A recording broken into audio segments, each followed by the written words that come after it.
first thing I asked you to buy me was. I really went down. Birkin bag. And then what? Everything she want costs a lot of money that I don't got. During her off time, she applied for a Rule 22, which would allow her permission to film, broadcast, report, etc. on the YSL trial. But Judge Whitaker denied her motion. So what are you looking to do? Your Honor, I just want to be able to record what's going on in the courtroom. All right.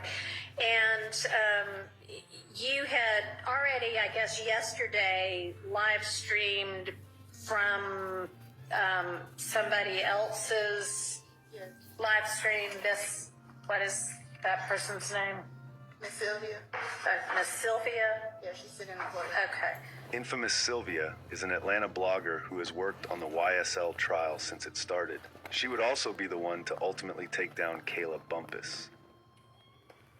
All right, so I know that you have been live streaming pretty much this entire trial, and I'm sure probably the pretrial proceedings as well. And it came to both the court's attention and defense counsel's attention recently that you had been on your, what do you call those things that you do? It's not a podcast, or is it? Do you still call it that? It is a podcast, Okay. but it's A video podcast. Video. Okay. Anyway, we'll call it a podcast.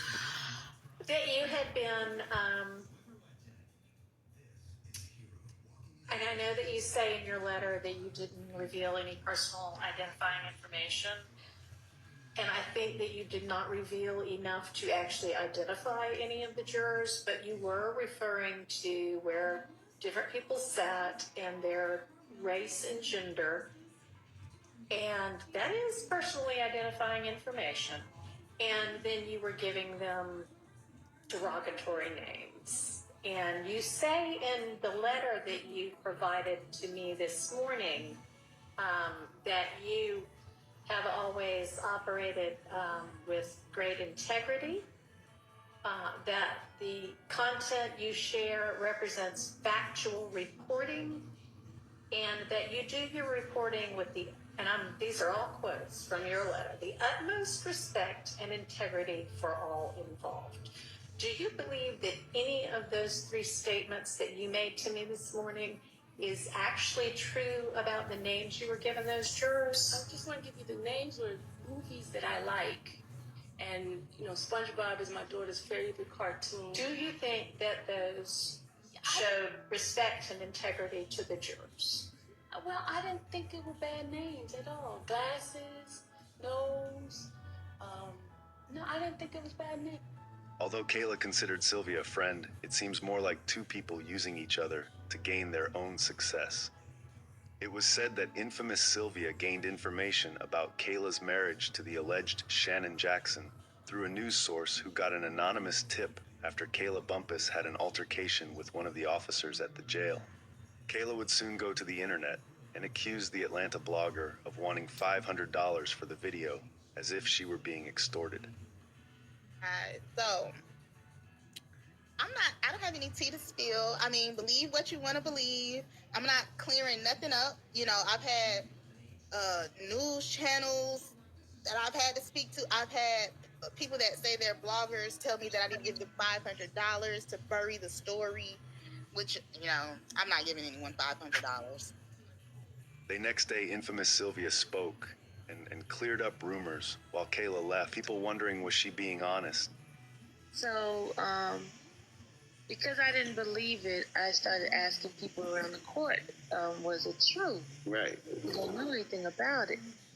And so within the next few minutes, I get a text message from Kayla asking me about who else am I going to tell about this. And she says, basically, that why is her personal business news? I said, well,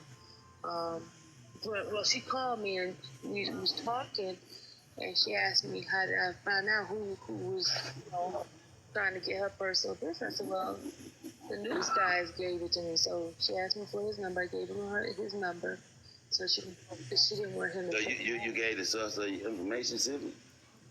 Okay. Oh, never. And then she had asked me not to put it out. I said, okay, I won't put it out. So I didn't put it out yesterday. So, then people were sending me stuff like it was all over the place. I was Right. like, so I sent her a message saying, hey. So then I said, I'm about to put it out. She was like, what? Basically, what? Do I need? She said something about, do I need to pay you to not to put it out? And I said, well, it's newsworthy, and my other audience, I would want to give it to my audience. I said, but to keep it buried, I will take 500. It's like, Right. just joking, it's more of a joking type of thing. So she said, well, do what you have to do. Yeah. So then she went on her little live, and then she made it seem as if I was, the one that actually money. She didn't want it out. This would be the mistake that ended her career. It is alleged that Kayla Bumpus traveled back and forth from Texas to Atlanta, getting marriage certificates approved, which she filed for in March of 2024. It was approved in August of 2024, with an alleged marriage in September of 2024. Marriage licenses that were obtained named Shannon Bernard Jackson as the married party.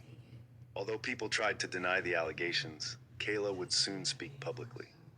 After having people come to her YouTube channel for a live, she would show up to her live and act very unprofessional and weird, causing further concern to the people about her mental health at this point. She neither confirmed nor denied if the information was true, leaving the audience wondering what the hell was wrong with her. While going on several rants about absolutely nothing, a blogger who she considered a friend had begun to release text messages and information in regards to the accusations being true. While the last two defendants continue with trial, as of now, we can help but wonder what effect, if any, this may have on their case. The law states pertaining to this matter that it's considered unethical and often illegal for an attorney to represent a state witness in a case and then marry the defendant in the same case, because it creates a significant conflict of interest, potentially compromising the attorney's ability to act impartially due to their new familial relationship with the defendant, potentially jeopardizing the case and the integrity of the legal process. As of today, Kayla has neither admitted to nor denied these allegations, leaving people in disbelief and feeling as if she only wants attention. However, sources believe that she may have to appear in court soon. So for now, we just wait as new information develops and see what effects, if any, it has on Shannon Jackson, aka Shannon Stillwell, and Diamante Kendrick.